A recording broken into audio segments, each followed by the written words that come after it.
So we are down to the last day of the league stage of this Women's World Cup. We know the semi-finalists, we know who's playing who, where and when, but two matches are left for this double-header on Sunday. New Zealand will take on England and then India against Bangladesh. There's not a lot at stake, but there are some things still to look forward to, and let's have a look at them.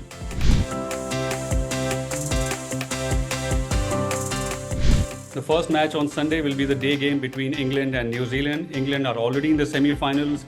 New Zealand are out of the semi-finals after a disappointing run in the World Cup, but England will want to fine-tune a number of things before their semi-final. Their middle order has not really stepped up that much. They have not scored that many runs. The bulk of the runs have come from Heather Knight and Nat Silverbrandt, their experienced players. They would want a few more runs from their middle order. They were restricted to 244 by Australia in their last league game, which was their only loss in the World Cup so far, and it was on a batting track which Australia had chased down with nearly 10 overs to spare.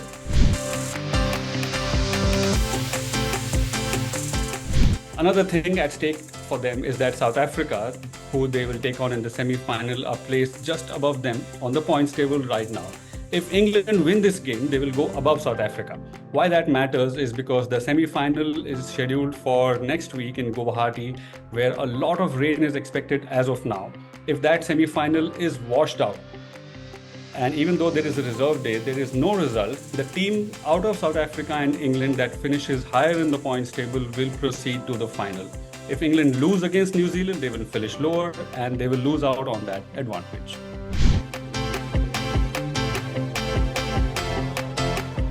New Zealand, on the other hand, the T20 World Cup champions, were already knocked out of this tournament, but this could be a big game because it's an ODI farewell for their legendary captain Sophie Devine. It could be the last ODI World Cup game as well for Susie Bates and Leah Tahuhu, their other experienced players.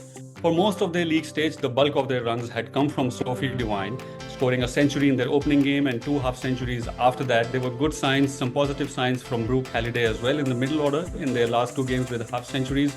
But she would love it if she gets a farewell with a lot more runs from the rest of the batting order.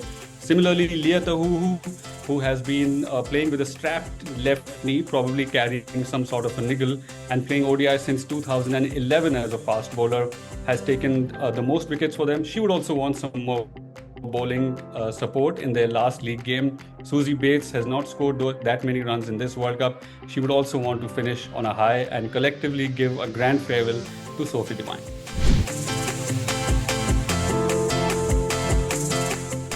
The second game of the doubleheader on Sunday will be between hosts India and Bangladesh. Bangladesh are currently at the bottom of the points table. They have troubled a couple of big teams though in this World Cup, England and South Africa, but primarily through their bowling. Their batters and their fielders were not able to give the kind of support. They dropped some catches, there were misfields, overthrows and all those things, below par totals at times. And this time, since the venue is D.Y. Patil Stadium, which is supposed to be a batting track, if their batters can step up, whether the top order, middle order, or the 18-year-old Shorna Akhtar, who has shown great signs of a white ball player, if they can put on a competitive total and give the Indian bowlers a tough time, who knows? They could be in a chance for an upset.